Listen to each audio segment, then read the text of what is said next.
ये 16वां अध्याय है। श्री कृष्ण भगवान जी अर्जुन से कहते हैं, हे अर्जुन, अब मैं तुझे दैवी संपदा और आसुरी संपदाओं के लक्षण बताता हूं, श्रवण करो। दैवी संपदा और आसुरी संपदा, दो ही संपदा तो मानी जाती है, दो गुण, दैवी गुण और आसुरी गुण। दैवी कृपा या आसुरी कृपा।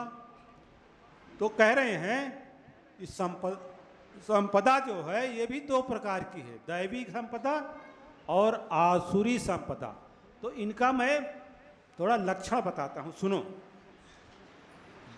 दैवी संपदा के गुण ब्रह्मज्ञानी निराकारियों में होते हैं। दैवी संपदा के गुण किसके पास होते हैं? जो ब्रह्मज्ञानी होते हैं, निराकारी होते हैं, सत्संगी होते हैं, प्रेमी होते हैं, भक्त होते हैं, उनके अंदर दैवी संपदा होती है।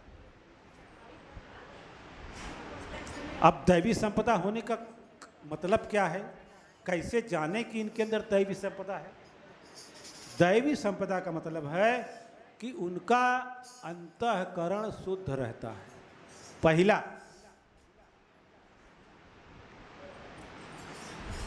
जो दैवी संपदा के लोग होते हैं उनका अंतःकरण, मन जो है एकदम शुद्ध रहता है। कोई छल कपट परपंच राग द्वेष उनके अंदर नहीं रहता। जिनका मन अंतःकरण शुद्ध निराकार के साथ जुड़ा, यानी योग, प्रीत, दया, सत्य, संतोष, धर्म, विचार, चुगली, बखीली, निंदा आदि से रहित हो, हृदय में कोमलता हो, आकार यानी देवी देवताओं ग्रंथों की पूजा से लज्जा व्यर्थ चेष्टाओं का अभाव हो, धीरज, बाहर भीतर एक समान, अभिमान का नाश, ये सब लक्षण देवी संपदा वालों के हैं। अभिमान का नाश, कोई अभिमान नहीं है, बाहर भीतर एक समान। ये नहीं कि बाहर से देखने में तो हम कुछ और हैं और अंदर हमारे जो है भरा पड़ा है, हैं? जैसे सोने का घड़ा हो, हैं? घड़ा सोने का हो, चमकीला हो, खूब सुंदर लगता हो, और अंदर उसके क्या भरा हो? शराब या जहर। तो फिर उसका क्या मतलब हुआ? बाहर से तो खूब चमकीला। तो कहते हैं कि जो दैवी संपदा के लोग होते हैं वो जो बाहर होते हैं वही भीतर से होते हैं। कोई छल प्रपंच, कोई भेदभाव नहीं, सब बराबर है हमारे लिए। कोई ऊंच नीच नहीं है, कोई ब्राह्मण नहीं है, कोई क्षत्रिय नहीं, कोई वैश्य नहीं, कोई शूद्र, सब मानव है, सब इंसान है, सब एक समान है, मानव मानव एक समान। तो इन लक्षणों वालों को कहते हैं दैवी संपदा के। तो महापुरुषों, हम लोग को भी ध्यान देना चाहिए कि क्या ये लक्षण हमारे अंदर हैं। हम किसी का देख करके कोई जलन तो नहीं रखते कि हमसे ये दिखता है ढेर बढ़ा जाता है, ढेर बढ़िया घर बनाए हैं, ढेर बड़ी बड़ी गाड़ी ले लिए हैं, ढेर अच्छा से कपड़ा पहने थे। किसी को देख के जलन तो नहीं करते, ईर्षा तो नहीं करते। तो महापुरुषों, ये सब जो है दैवी संपदा के गुण हैं। और संत महापुरुष जो होते हैं, जो हम सब प्रेमी हैं, सत्संगी हैं, उनके अंदर ये सब गुण होना आवश्यक है। अब अभी तक तो हमने दैवी संपदा का सुने, अब आसुरी संपदा के लक्षण सुनिए। जो आसुरी संपदा के होते हैं उनके क्या लक्षण हैं?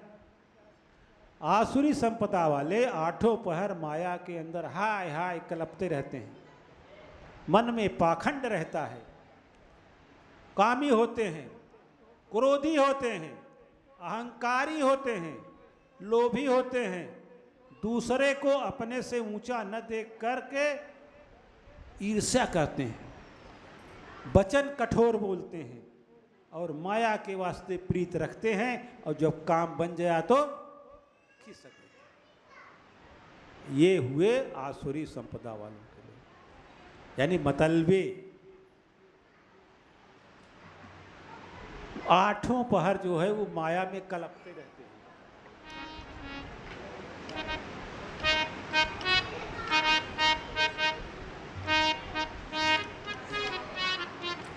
तो महापुरुषों, ये हमने दो प्रकार के मनुष्य होते हैं संसार में, और दोनों के लक्षण अभी हमने सुने। इसमें थोड़ा सादा पानी भी मिला दिया करिए, पूरा बहुत ठंडा है। तो महापुरुषों, ये अभी आपने दोनों प्रकार के मनुष्यों के विवरण सुने। जो आसुरी संपदा के लोग हैं, उनका क्या लक्षण है कि वो हमेशा माया में हाय हाय हाय हाय, उनको कभी शांति नहीं मिलती। जब सो जाते हैं किसी तरह, तब भी जो है उनको चैन पड़ता है, मन में पाखंड रहता है। हमेशा जो कोई ज्ञान की बात ना हो उसमें लगे रहते हैं। हाँ, बैठ। क्रोधी होते हैं। आसुरी संपदा वाले लोग कहते हैं अहंकारी होते हैं, एक दूसरे को देख करके ईर्ष्या करते हैं। और सबसे बड़ी बात, कठोर वचन बोलते हैं।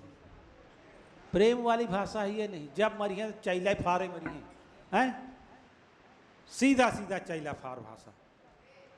तो ये जो है आसुरी संपदा के लोगों के लक्षण हैं। और बड़े स्वार्थी होते हैं, बड़े मतलबी होते हैं। अपना काम हो गया, बस जब तक काम नहीं हुआ पीछे लगे हैं, बड़ा मीठा मीठा बोल रहे हैं, और जैसे ही काम निकल गया बस। तो इस तरह का हमको नहीं। महापुरुषों, ये दो प्रकार के लोग जो बताए महापुरुषों, ये गीता का ज्ञान जो है अर्जुन और भगवान श्री कृष्ण के बीच में तो है वार्तालाप, लेकिन ये हमारे लिए, आपके लिए है। संसार में आज भी यही दो प्रकार के लोग आपको मिलेंगे, सब जगह मिलेंगे। एक आसुरी संपदा वाले जो प्रेम, भक्ति, प्यार, नम्रता ये सब में लगे रहते हैं, और एक दूसरे को देखकर खुश होते हैं। संत महापुरुष जब मिलते हैं तो एक दूसरे के पांव छूते हैं, पांव पकड़ते हैं, खुश होते हैं, प्रणाम करते हैं, धन्य निरंकार कहते हैं, जय श्री महताब कहते हैं। और किसी में कोई भेदभाव नहीं है, सब हमारे लिए बराबर है। और जो आसुरी संपदा के लोग हैं वो हमेशा माया में लगे रहते हैं। माया का मतलब हमेशा हाय हाय करना ठीक नहीं है। जितना है उसी में अपने जीवन को अच्छे से चलाना है। किसी से क्रोध नहीं करना है, किसी से निंदा नहीं करना है, किसी की चुगली नहीं करना है, किसी से बैर नहीं रखना है। प्रेम भाव से अपने जीवन को व्यतीत करना है। यही गीता का आज का सार है। प्रेम से बोले सद्गुरु महाराज की।